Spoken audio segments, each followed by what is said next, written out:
আমি তোমাদেরকে দেখাবো কিভাবে তোমরা অ্যাসিড ক্ষার শনাক্ত করতে পারবা।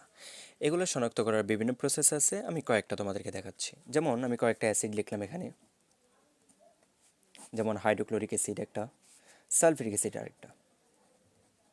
আমি কয়েকটা ক্ষার লিখলাম, যেমন সোডিয়াম হাইড্রোক্সাইড একটা ক্ষার এবং ক্যালসিয়াম হাইড্রোক্সাইড আরেকটা ক্ষার। এগুলোকে যদি তুমি পানির সাথে বিয়োজিত করো তাহলে দেখবা প্রত্যেকটা অ্যাসিড এস প্লাস আর ক্লোরিন আয়ন তৈরি করতেছে। এবং এটাকে যদি তুমি পানির সাথে বিয়োজিত করো তাহলে দেখবা সালফিউরিক অ্যাসিডটা দুইটা এস প্লাস এবং সালফেট আয়ন তৈরি করতেছে।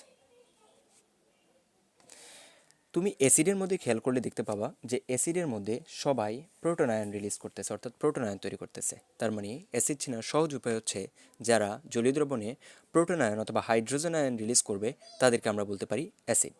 ক্ষারের ক্ষেত্রেও তুমি যদি এটার সাথে জলীয় দ্রবণ বা পানি মিক্স করো তাহলে দেখবে এখানে সোডিয়াম আয়ন এবং হাইড্রোক্সাইড বা হাইড্রোক্সিল আয়ন। সেম যদি তুমি ক্যালসিয়াম হাইড্রোক্সাইড মেশাও তাহলে ক্যালসিয়াম আয়ন এবং হাইড্রোক্সাইড আয়ন পাবা। দেখতেছো ক্ষারের মধ্যে সবার সাথে হাইড্রোক্সাইড আয়ন বা হাইড্রোক্সিল আয়ন তৈরি হচ্ছে। আমরা সহজেই ক্ষার চিনতে পারি, যারা জলীয় দ্রবণে হাইড্রোক্সাইড আয়নটা রিলিজ করে দিবে তাদেরকে আমরা বলতে পারি ক্ষার। Thank you.